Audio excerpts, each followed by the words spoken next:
Subiri kwanza. Vipi tena jamani, mbona unipe ushirikiano? Hamna mpenzi wangu.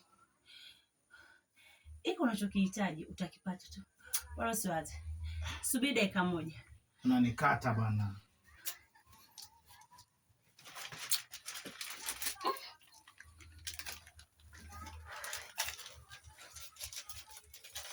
Hebu ngoja kwanza.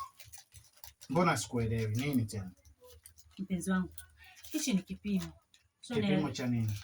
Hiki ni kipimo cha kujua afya yetu.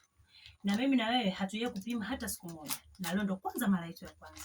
Inabidi tupime ili tujue afya yetu. Na tutapopima, tutapokutana kama sisi mimi na wewe au mmoja wetu hana maradhi aina yoyote.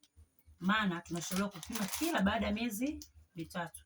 Kabla tukipima leo, tukisubiria hiyo miezi mitatu, inabidi kwanza tuanze kutumia na kinga hii ili tusubiri.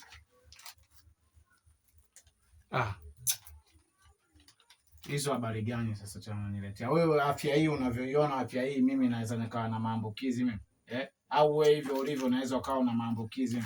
Kwanza wewe mtoto wa kike unaishiji na vitu kama hivi ndani kwako bwana kama sio malaya? Subiri bwana mpenzi wangu. Unaishiji na vitu kama hivi kama sio malaya? Unakaaje ndani na vitu kama hivi bwana? Mimi hivi vitu vyote kwanza mimi kwetu hivi nina allergy navyo. Mimi ukinichoma sindano hapa na babuka mwili mzima. Unataka kunichoma choma na mavitu ya ajabu ajabu bwana. Mimi sitaki habari zako. Wewe unataka kupima? Sio sitaki kupima. Mimi nakupenda, nishakwambia nakupenda kama vipi fresh bwana. Wewe umeamua kuninyima. Mimi ngoja niondoke zangu. Wewe unakuaje na vitu kama mimi unavyoniona hivi naweza nikawa mgonjwa mimi. Ila kujua afya yako ni muhimu. Niache bwana. Kaa na madudu yako, usiniletee habari hizo. Kama ulikuwa utaki si ungeniambia bwana.